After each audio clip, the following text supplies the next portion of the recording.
Close, but not quite. Also close, but not quite. Again, the breaking point seems to be that final wrench set.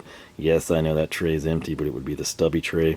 And it's just so painfully close, but not quite able to achieve perfection. I know what some of you are thinking. Hey, the metric set though, it was slightly smaller. I bet it'll fit perfectly. Yes, you say, it's beautiful, until you see that. It is literally just that close to having it happen. There's no way you can make it fit better. I kind of spaced this stuff weird just to show the space and kind of where it's at and how much we have to work with.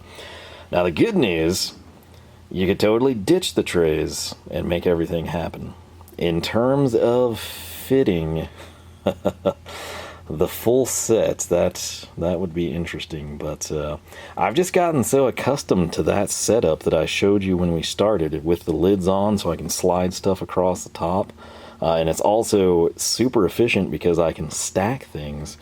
That might be what we have to do. I wish we could set those down and have them there side by side, SAE and Metric, and then I would just stack on top of it and probably primarily use the ratcheting and the stubby like I've been doing, but it just doesn't pan out. Again, it's so stupidly close every direction. It's just down to inches, and it's not quite got the real estate necessary.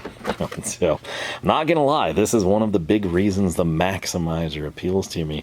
Just that extra little bit makes a huge difference. But not bad. We'll figure something out. It gives us something to play with, and most importantly for me, it clears up some floor space, and I can kind of start building out the mobile stuff as time allows. So, well, that said, this is the end of the bonus content. We got close, but we didn't quite make it, and we at least can say we tried.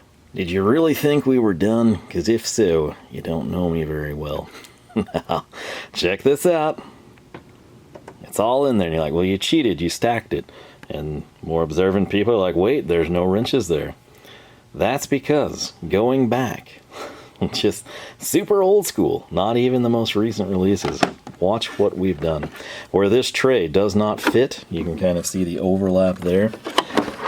And if I turn it here, you can see the overlap here. Watch the solution. The good old-fashioned wrench rack from Ernst just made our dreams come true. Just that difference, like this kind of dead space here in these, that's what we talk about when you show like the wrench rack, the gripper, the modular designs especially. You're able to just maximize the space, and you go from not being able to fit this to, oh man.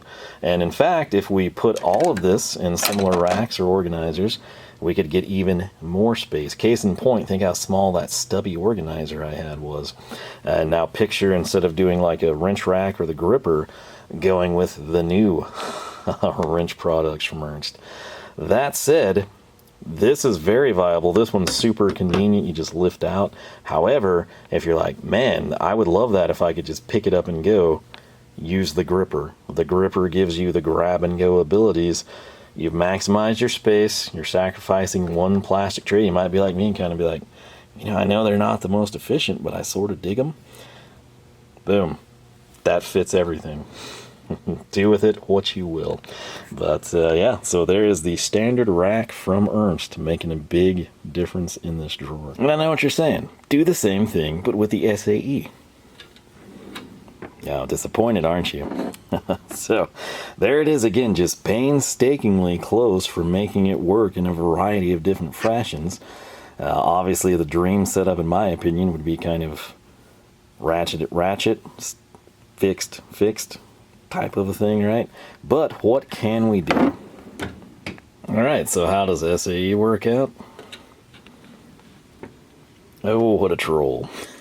So, let's go ahead and reveal this, just the standard set. Okay. You'll note we used a reverse gripper. This is similar to what we had last time, but this is a gripper, and it's in reverse direction, meaning I can just pick the whole thing up, take it with me. And you'll note there's an empty tray in the back. Now, why on earth would that be? That's what housed our ratcheting stubby wrenches. Well, if we take a look over here, and I lift it off,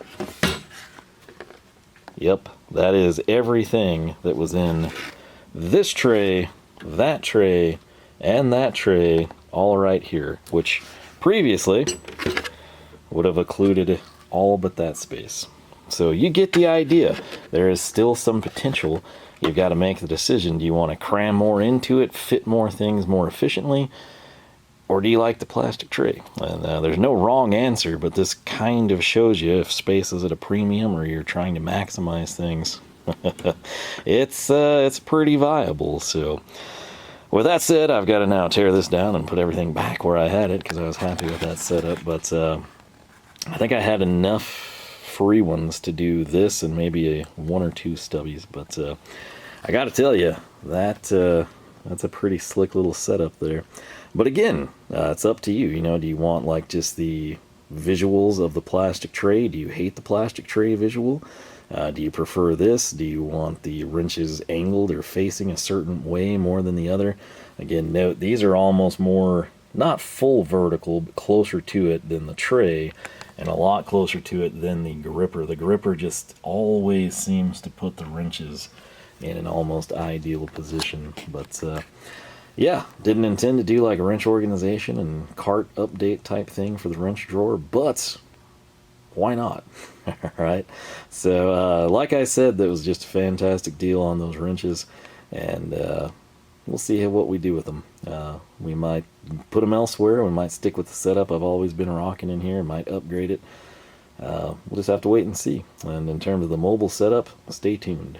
We'll get to that at some point. But yeah, that's it. Again, all we really need is Ernst to come out with the Wrench Pro in orange. That would just be great. Very much appreciated on my front. But anyway, blue and orange, not a bad killer combo either, I have to say. But anyway, I'll quit rambling. Let me know your thoughts on these wrenches, the wrench layout, what you would do, your thoughts on Icon's plastic trays. Love it, hate it, wish it wasn't there and saved money. Wouldn't trade it for the world. Wish they sold them more optimized or in certain colors, or you'd pay extra for them if you prefer foam. Whatever you want to talk about, feel free to throw it down. But again, ultimately for $59 for a 14-piece SAE wrench set and $69 for an anti-slip metric 14-piece wrench set, can't really complain. And we'll leave it at that. So thanks for watching. Hope you enjoyed. Most importantly, I hope I catch you back here for more from the shop.